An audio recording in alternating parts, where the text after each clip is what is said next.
Sarah Palin, back home now with her family in Alaska, appears to have lost interest in her own One Nation bus tour, the self-promoting, lecture fee increasing publicity tour that most of the political media mistook for a warm-up of a Palin presidential campaign that viewers of this show know will never occur.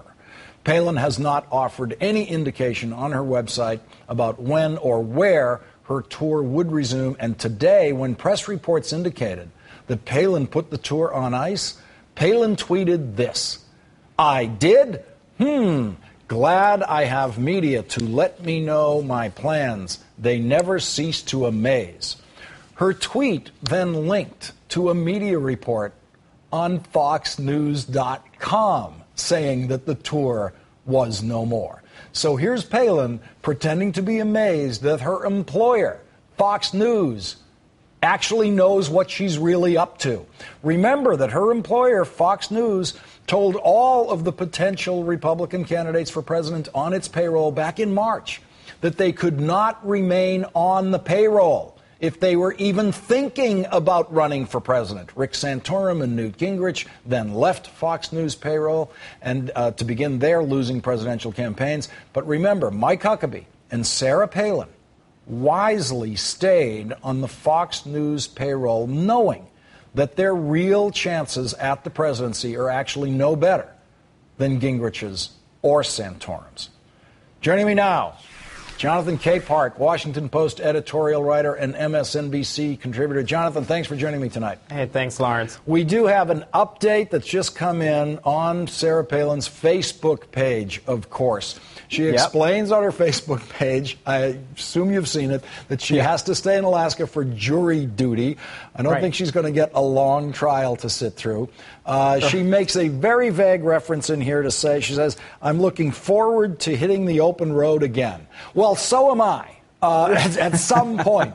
But it is now incumbent on her to tell us when and where. And even with all these reports today saying it's over, she's not going to do that anymore. She cannot come out and say, here's what I really am going to do.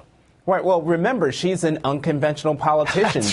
The laws of presidential physics don't apply to her. She's one of a kind. If she wants to, when she wants to tell us when that bus tour is going to happen, well, she'll tell us. And until then, we just might as well cool our jets. I mean, Lawrence, this is ridiculous. When I saw the news that her bus tour has shifted into park, I just thought, you can't make this stuff up.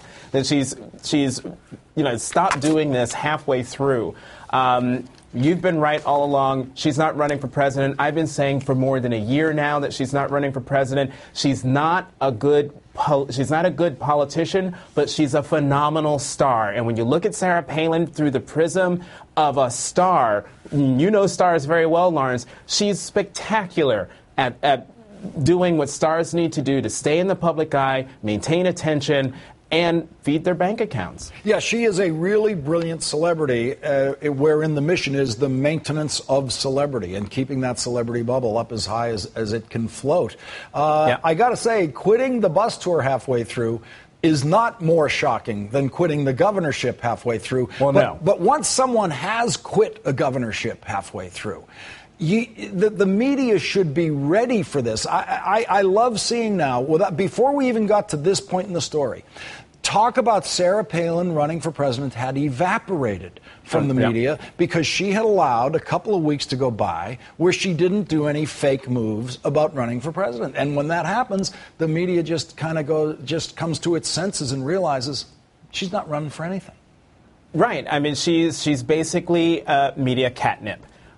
She pops up, she goes around, everyone follows around, and I'm fine with that, covering her and what she does and what she says, as long as people keep it in the context of not politics, but celebrity, and treat her as seriously as that. And, quite frankly, I treat her with the same seriousness as I would a Lindsay Lohan trial.